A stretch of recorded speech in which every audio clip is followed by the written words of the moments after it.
5 strangers, 1 mountain, 5 years. None of them came back. In the southwestern corner of Vermont, buried under thick forest and cold autumn fog, there is a place that people once refused to enter. Long before maps, before roads, before settlements, the Abenaki people called this mountain something you don't hear in modern geography. A place of evil winds. A place where all 4 directions meet. Where currents twist. Where something unseen pulls inward. Not myth, not legend, a warning. But warnings don't stop curiosity. By the late 1800s, European settlers continued to push in anyway. Logging camps were built. A small town formed at the base of the mountain. They called it Glastenbury. For a while it worked. Then something changed. No single disaster.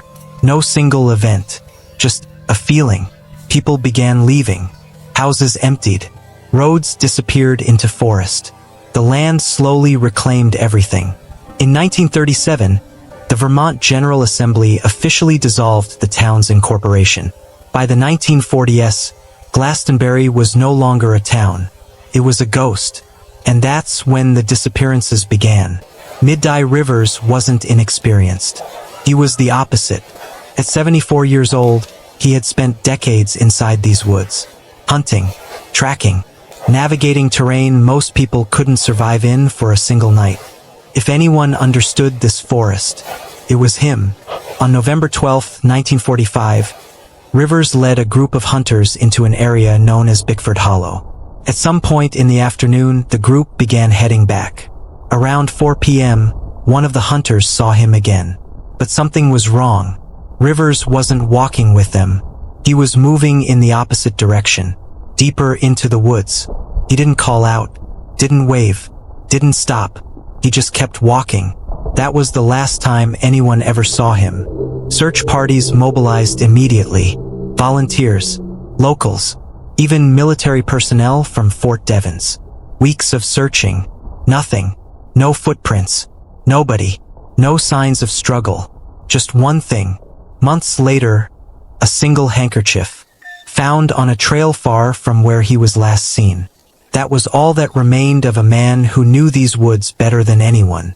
1 year, 19 days later, the forest took someone else.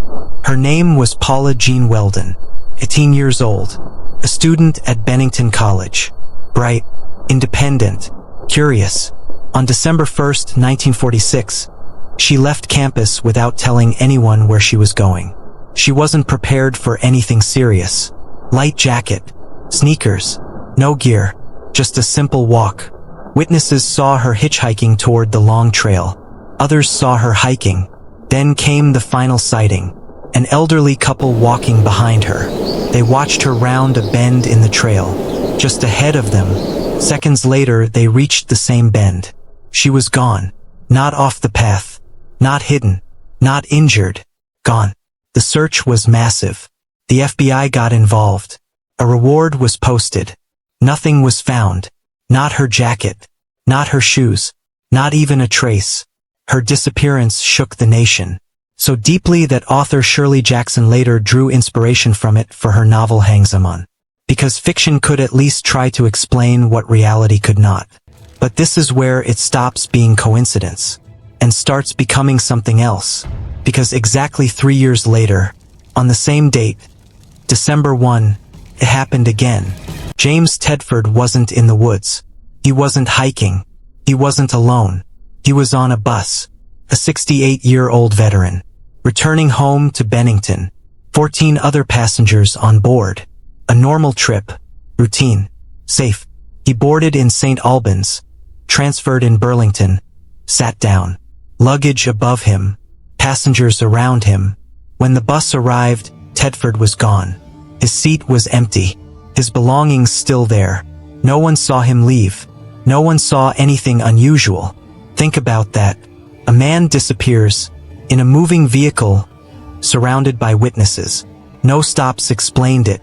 No sightings followed. James Tedford vanished without stepping into the forest at all. By 1950, the pattern was undeniable. And then it escalated. On October 12th, 8-year-old Paul Jepson disappeared. He had been left briefly in a truck. His mother stepped away for less than 30 minutes. When she returned, he was gone. Search dogs picked up his scent, followed it clearly, confidently, then suddenly stopped at a crossroads, as if he had vanished into thin air. 16 days later, another disappearance. Frida Langer, 53, experienced hiker. She slipped into a stream while hiking, told her cousin she would return to the cabin to change. She never arrived. Search teams combed the area. Nothing.